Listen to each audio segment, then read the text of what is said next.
झालं पाहिजे या दृष्टीनं सगळी काळजी घेण्यात येते आहे।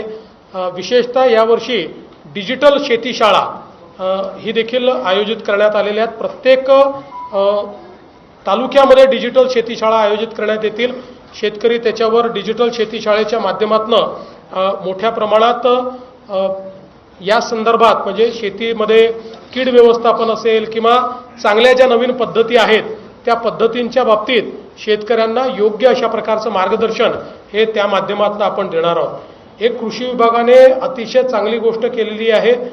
एक महाविस्तार ॲप हा कृषी विभागाने आता लॉन्च केलेला आहे।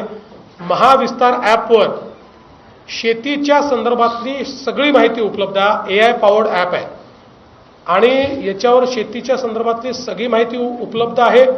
त्याचे व्हिडिओज देखील उपलब्ध आहेत। मग कोणालाही शेतीतला कुठलाही प्रश्न आला, कुठली लागवड करायची आहे त्याची काय पद्धती आहे, कुठली कीड व्यवस्थापन करायचं आहे त्याची काय पद्धती आहे, काय वापरलं पाहिजे, कुठल्या स्टेजवर काय वापरलं पाहिजे, अशी सगळी माहिती त्याच्यामध्ये आहे। त्याचे व्हिडिओज देखील आहे आणि त्याच्यासोबत एक चॅटबॉट देखील आहे जो मराठीमध्ये उपलब्ध आहे।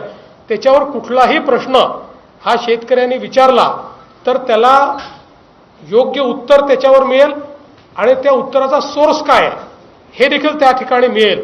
त्यामुळे एक प्रकारे शेतकऱ्याचा डिजिटल मित्र अशा प्रकारे हा जो काही आपण महाविस्तार ॲप आहे तो लॉन्च केलेला आहे।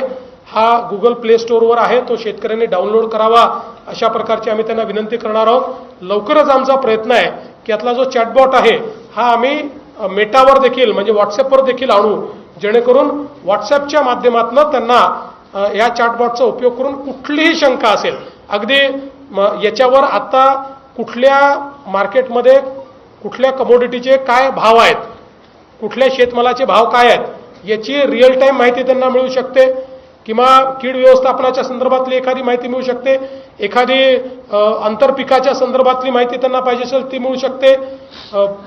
कुठल्याही प्रकारची सगळ्या प्रकारची माहिती हा डिजिटल मित्र त्या ठिकाणी निश्चितपणे देणार आहे।